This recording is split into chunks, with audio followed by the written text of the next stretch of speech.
Bonjour à toutes et tous. Aujourd'hui, nous allons étudier un nouveau chapitre qui va traiter des solides cristallins. Alors, les solides cristallins, qu'est-ce que c'est? Eh bien, c'est des solides un petit peu particuliers, dans la mesure où il existe deux grandes catégories de solides. Dans les états de la matière, donc d'un côté, les solides amorphes qui sont issus on peut dire, gel très rapide d'un liquide et qui vont donc reproduire à l'échelle microscopique le désordre ambiant existant dans un liquide. De l'autre côté, les solides cristallins qui, eux, auront eu le plus de temps pour se former et qui vont donc présenter un ordre à l'échelle microscopique. Donc ici, on peut faire une distinction d'ordre microscopique entre deux classes de solides. Les solides amorphes, qui vont être les solides finalement qui ne sont pas l'objet d'étude ici, les solides désordonnés, et les solides cristallins, qui vont être les solides ordonnés. Alors, hop, solide amorphe désordonné, solide cristallin ordonné. Donc notre objectif ici va être d'étudier cet ordre microscopique qui peut exister dans la matière au sein des solides qu'on appelle cristallins, qui vont être des solides qui vont présenter une périodicité. Cette périodicité va être décrite par le modèle du cristal parfait.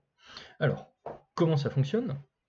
En gros, on va assimiler n'importe quel solide à un ensemble de particules qui vont former un réseau. Un réseau, ça va être une structure tripériodique. Donc ça veut dire que dans les trois directions de l'espace, on va avoir une périodicité qui va se mettre en place. En gros, qu'est-ce que ça signifie?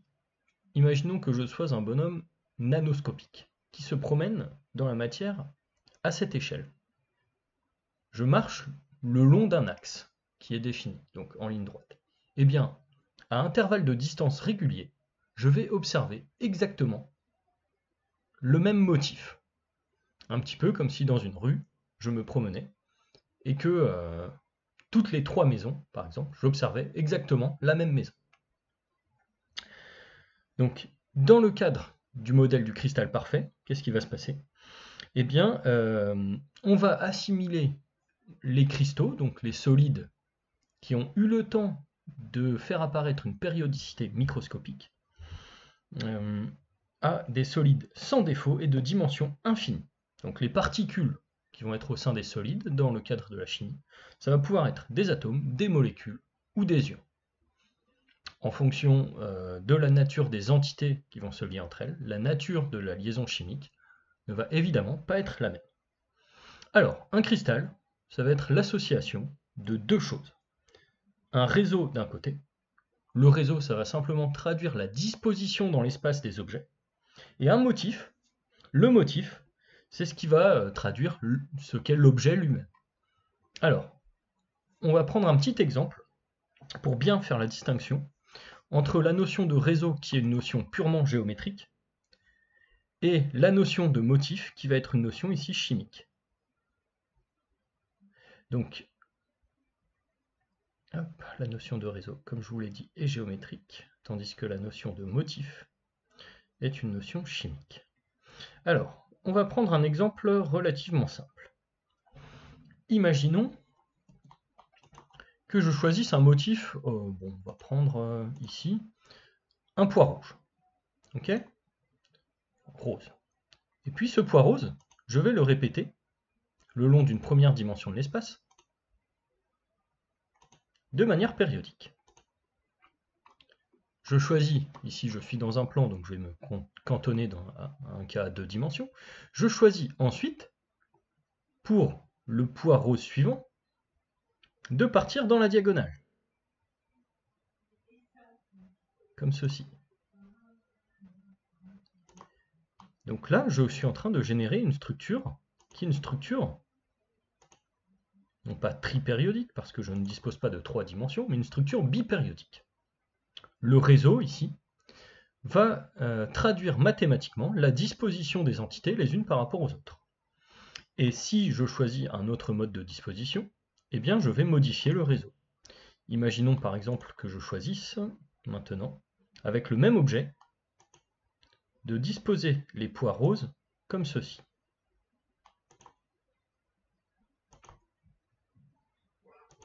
vous voyez, j'ai gardé le même motif, j'ai changé le réseau. Maintenant, je vais envisager l'autre cas. Je vais dire, je garde le même réseau et je change le motif.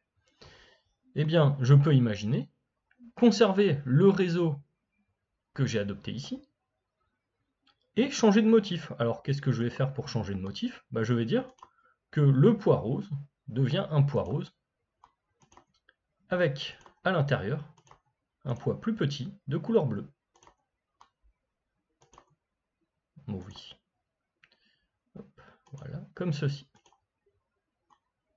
Donc là, j'ai gardé le même réseau que sur cette configuration, mais j'ai changé le motif. Donc maintenant, on garde la notion de réseau qui traduit la disposition dans l'espace des éléments. La notion de motif, ici j'ai travaillé sur des poids de certaines couleurs, on va le changer par assemblage d'ions, par atomes ou par molécules, en fonction de la classe de cristal que l'on va étudier. Donc pour définir un réseau, je vais avoir besoin d'une chose, je vais avoir besoin de définir ce qu'on appelle une maille. Alors une maille, qu'est-ce que ça va être? Eh bien ça va être, là encore, quelque chose de purement géométrique. Ça va être une portion de l'espace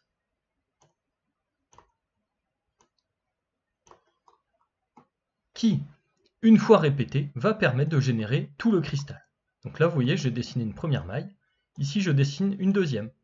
Si je colle une troisième maille avec les deux autres, vous voyez, je vais aussi obtenir le motif suivant, etc. Et là, pareil, je définis une maille.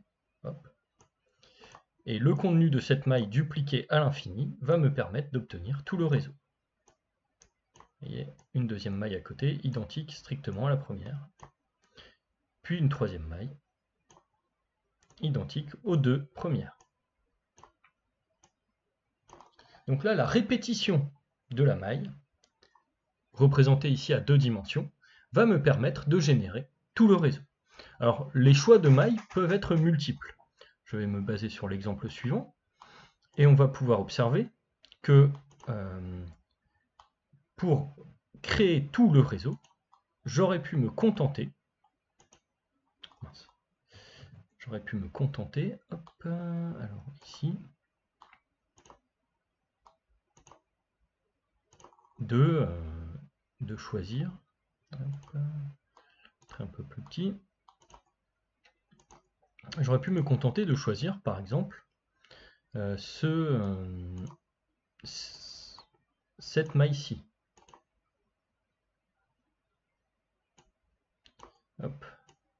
Qui fonctionne aussi bien.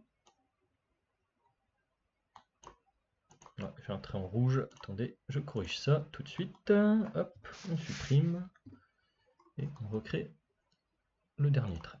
J'aurais pu choisir cette maille-ci. En pavant l'espace avec cette maille, je vais bien générer l'ensemble du cristal. Je peux aussi choisir cette maille-ci, sans aucun problème. La répétition va aussi engendrer tout le cristal. Donc vous voyez que les choix de mailles ne sont pas des choix uniques. On peut même envisager, si je reprends le cristal du haut, par exemple, quelque chose d'encore un petit peu plus spécifique. Hop. Alors ici, on décale, on crée ceci. Hop, voilà. Je peux imaginer sélectionner des mailles qui vont contenir non plus un motif, mais plusieurs. Par exemple, ici, je peux choisir une maille qui va englober tous les éléments qui sont ici. Ou bien je peux encore envisager de définir une maille. Alors je vais changer de couleur volontairement ici, de cette forme-là par exemple.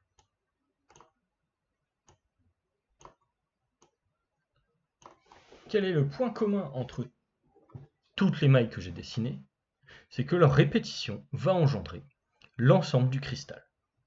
Alors, à 2 dimensions, je définis une surface. À 3 dimensions, je définis un volume.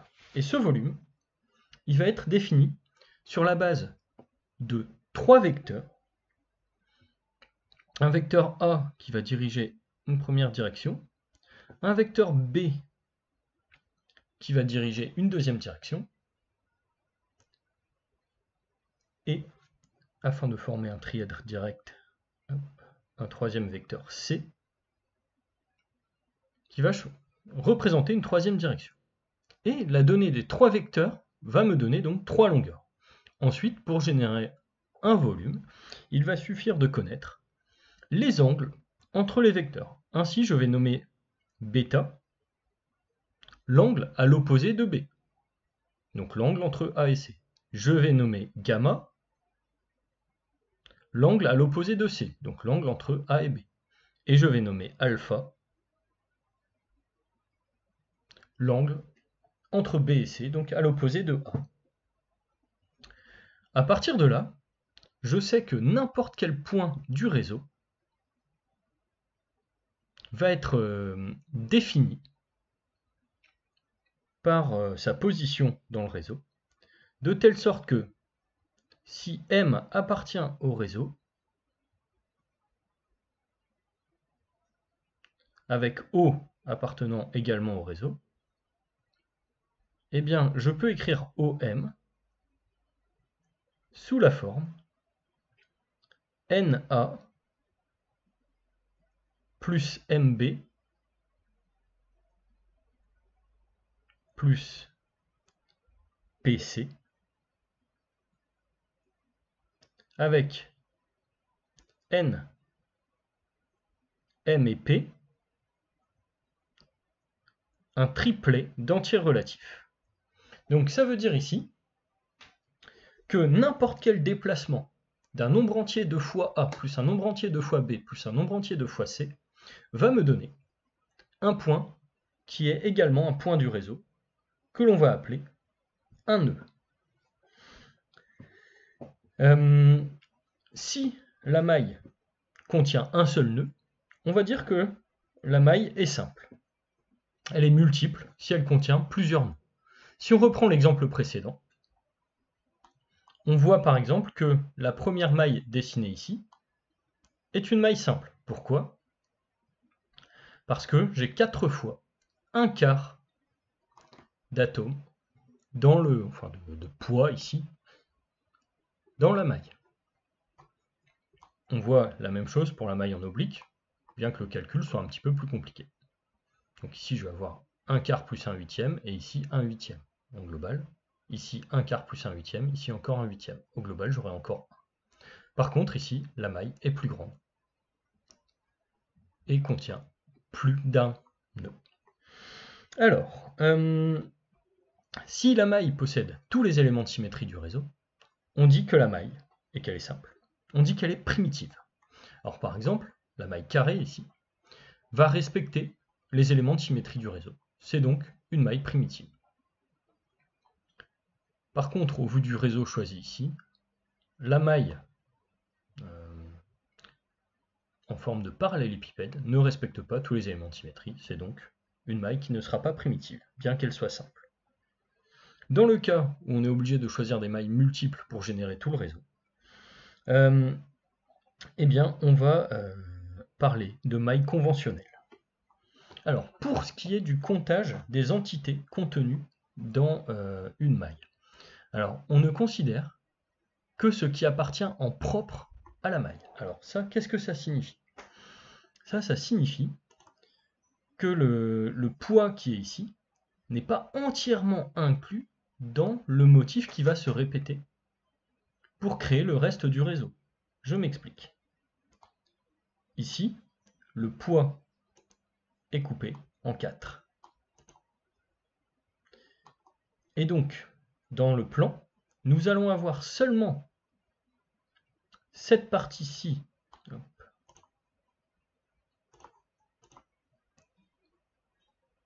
du poids qui appartient à la maille. Donc, dans cette maille-ci. Je vais compter un quart de poids pour chaque poids contenu dans un coin. Dans la mesure où j'ai 4 coins, je vais avoir un quart fois 4, un poids qui appartient en propre à cette maille.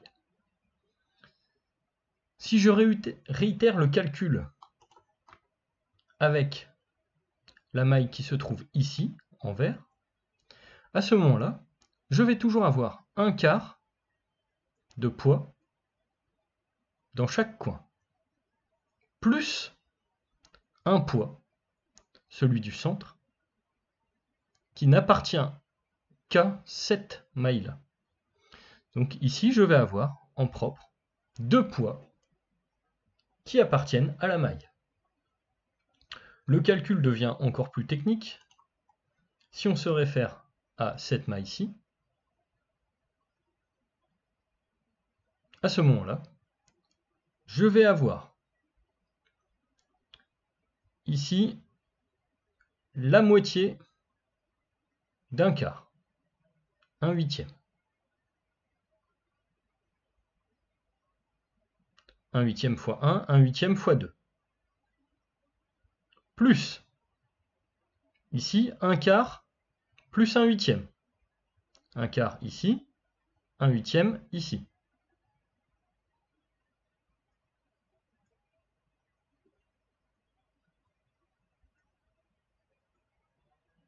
Fois 2 également. Plus, alors ici, exactement une moitié, ici, exactement une moitié.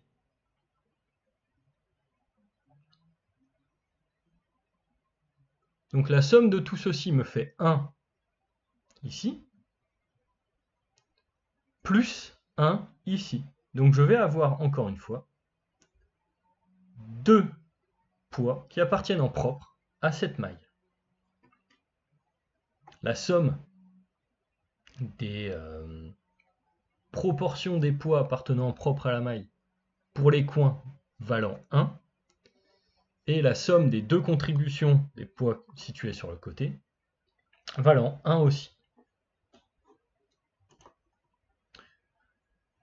Donc au final, ce que je vais pouvoir dire, c'est que je peux définir pour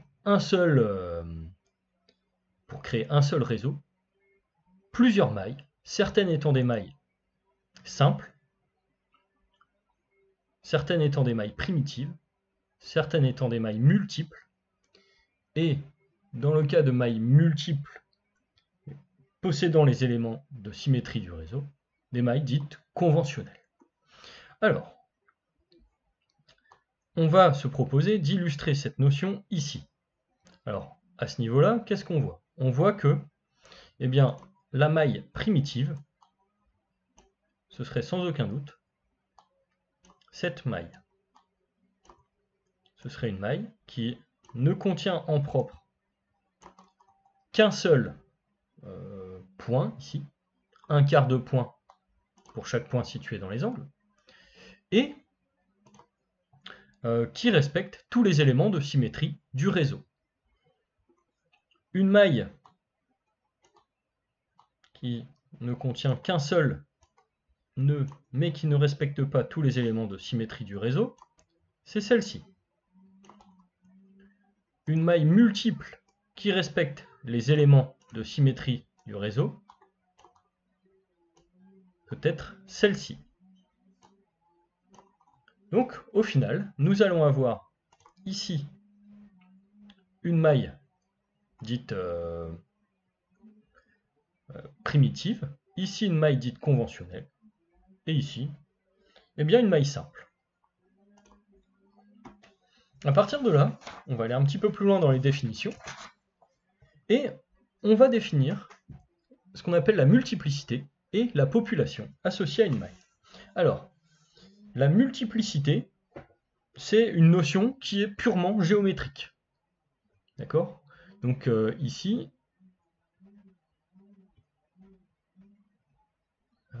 la multiplicité va simplement nous renseigner sur le nombre de nœuds présents dans une maille. La population va aller un petit peu plus loin et va s'intéresser à ce qu'on pose sur chaque nœud du réseau. Donc la population va se référer aux entités chimiques présentes dans une maille. Donc c'est une notion qui sera chimique et donc utilisée plus fréquemment. Donc, en prenant l'exemple, ici, on va travailler sur la multiplicité. Eh bien, la multiplicité de la maille qui est située ici,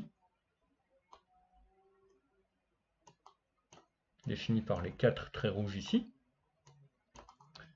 est de 1. Donc chaque entité comptant pour un quart, dans la mesure où elle appartient aussi aux mailles voisines.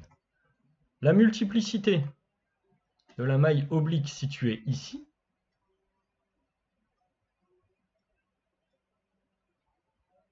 est également de 1. La multiplicité de la maille représentée en pointillé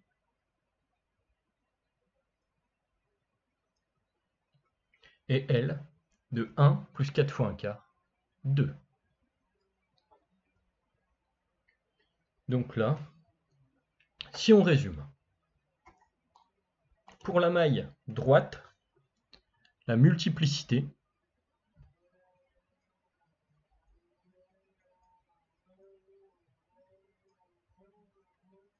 sera de 4 fois 1 quart, ce qui donne 1. Pour la maille oblique, la multiplicité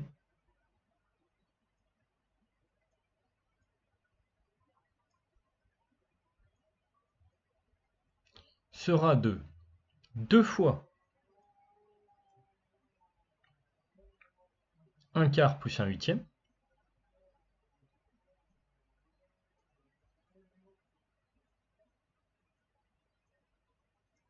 plus 2 fois 1 huitième, ce qui me donne 1 également. Pour ce qui est de la maille oblique en pointillé, la multiplicité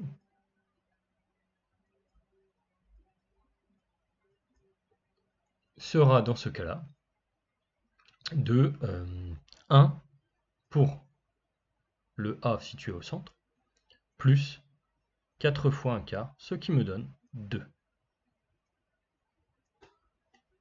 Donc ici, si je voulais travailler sur les populations, il faudrait que je sache ce que je pose sur chaque nœud décrit par A.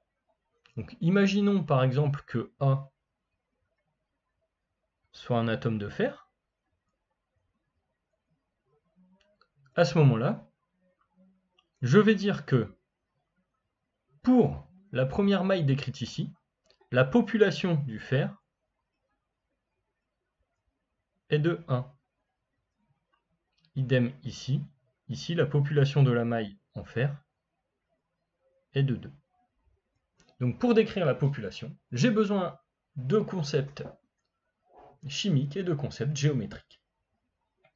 À partir de là, je peux définir le volume et la masse volumique d'une maille. Alors, pour ce qui est du volume, je vais définir celui-ci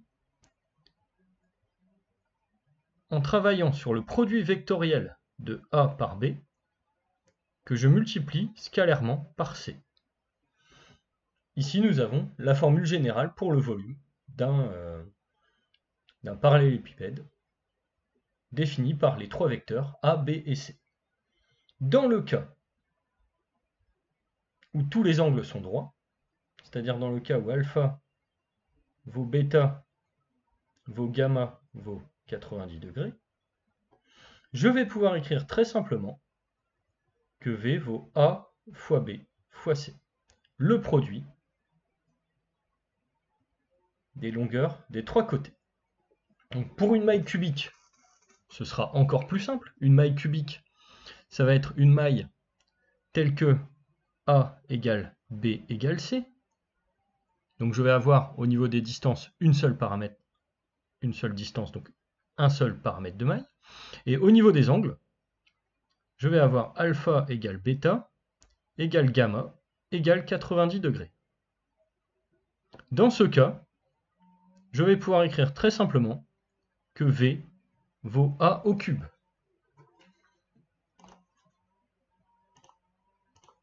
Donc V vaut A au cube. À partir du volume, je vais pouvoir définir la masse volumique. Alors la masse volumique d'un cristal, qu'est-ce que ça va être? Eh bien ça va être le rapport de la masse des entités contenues dans la maille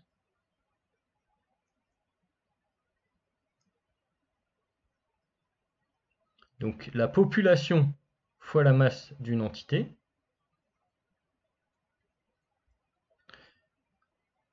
que je divise par le volume de la maille. La masse d'une entité, comment est-ce que je peux la définir?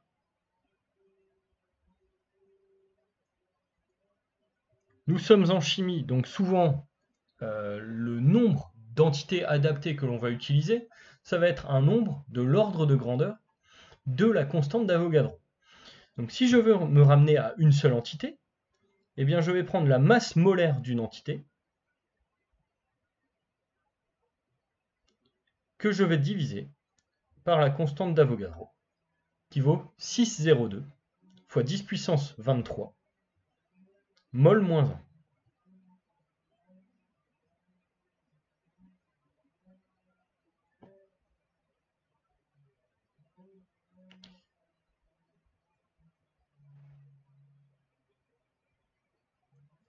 Donc ici, je vais finir par obtenir, pour une maille cubique, donc ce qui va servir très souvent ici, dans la mesure où 90% des mailles que vous allez croiser seront des mailles cubiques, ou au moins, on va dire des mailles rectangulaires. Enfin, donc ici, vous allez avoir la masse volumique, qui vaudra Z, fois la masse molaire de l'entité, donc population fois masse molaire,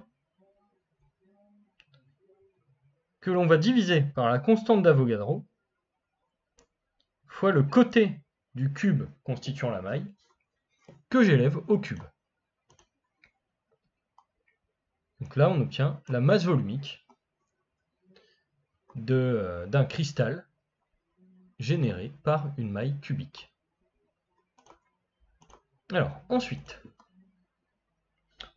on peut encore définir plusieurs grandeurs relatives à un cristal.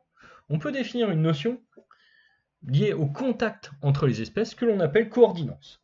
Alors, la coordinance d'un atome ou d'un ion, ça va être le nombre de plus proches voisins de cet atome ou de cet ion au sein du cristal.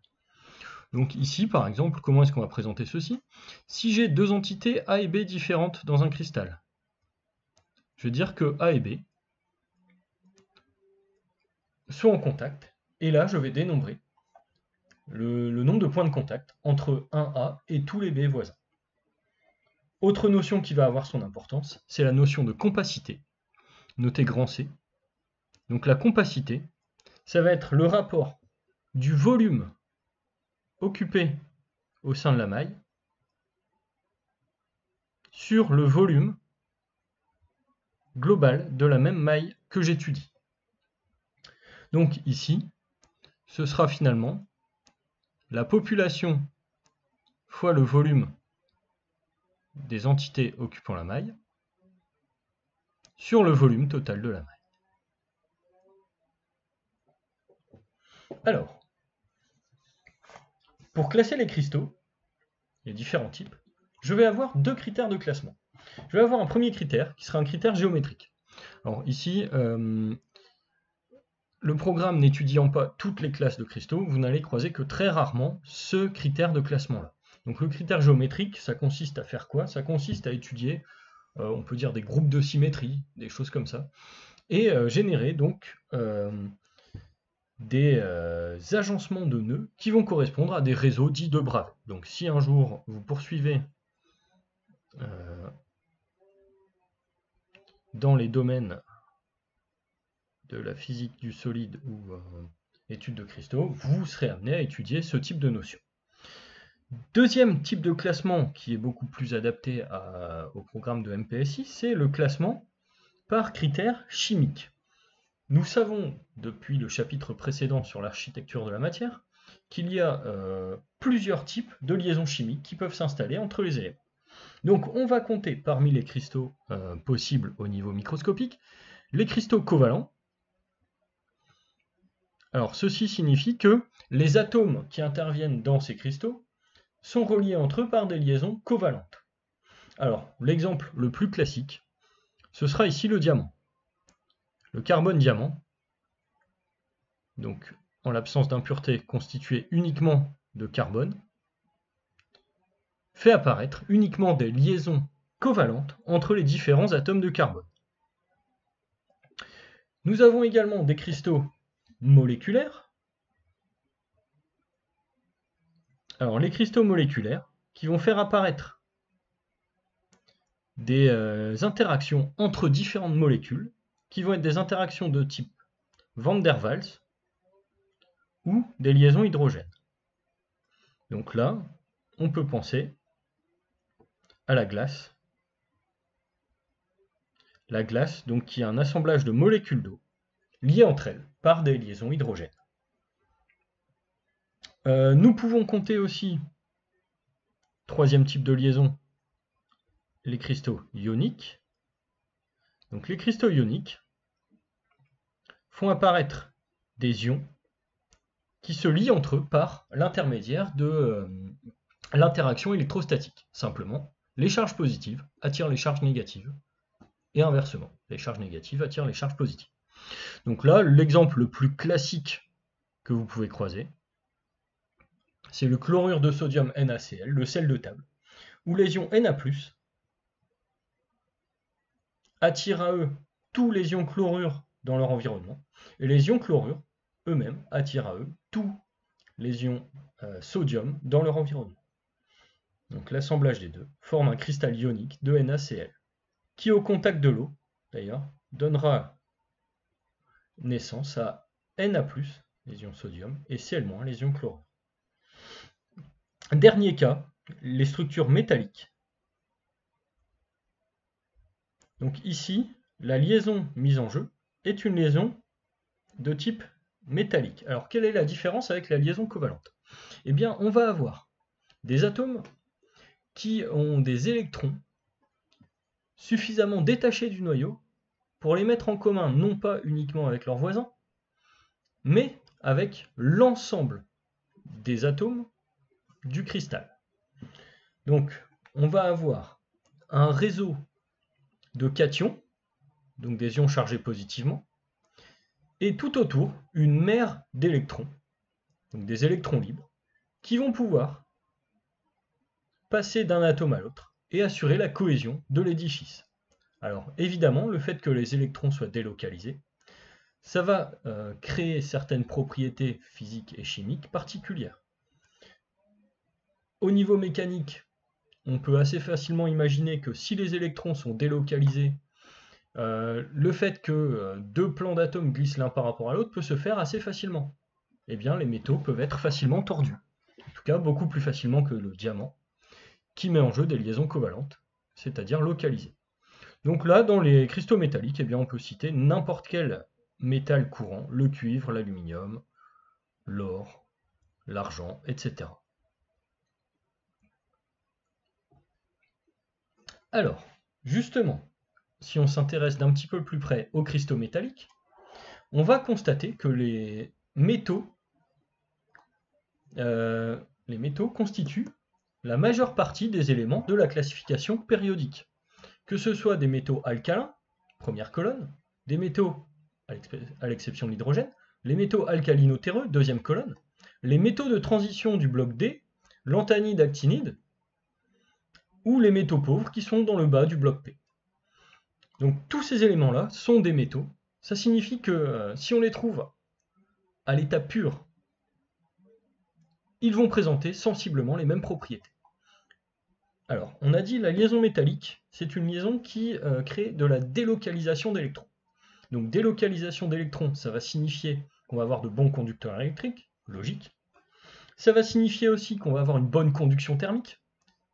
En gros, si on transmet une agitation thermique microscopique aux électrons qui sont situés à une extrémité d'un métal, le fait que les électrons soient libres va provoquer une généralisation de cette agitation thermique très vite à l'ensemble du matériau.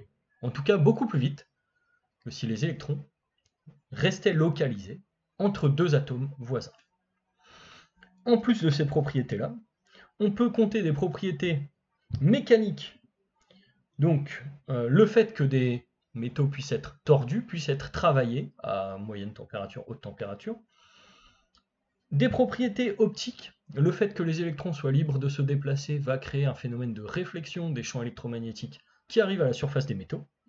Et des propriétés chimiques, le fait que tous les métaux vont avoir de faibles énergies d'ionisation, de première ionisation. En gros, tous les métaux vont essayer de se débarrasser de leurs électrons de valence les plus éloignés du noyau. Pour modéliser les cristaux métalliques, on voit qu'on a donc besoin uniquement d'un type d'atome donné, c'est-à-dire qu'on va parler par exemple des cristaux de fer, solide fer. À ce moment-là, l'assemblage va se faire via des atomes de fer, qui, une fois mis ensemble, vont libérer leurs électrons. Et ces électrons vont donc être libres de se déplacer dans tout le cristal ainsi créé. Donc pour modéliser l'assemblage des atomes de métal, on va utiliser un modèle dit de sphère dure. Alors, ce modèle de sphère dure, l'idée c'est qu'on va assimiler tous les atomes à des sphères de rayon R incompressibles. Et les sphères vont ensuite essayer de s'agencer pour établir un maximum de contacts et occuper un volume minimal. En gros, voilà l'idée. Donc, le rayon R des sphères, ça va être le rayon dit métallique des éléments, c'est-à-dire le rayon que l'on va mesurer une fois que les éléments sont liés entre eux par une liaison de type métallique.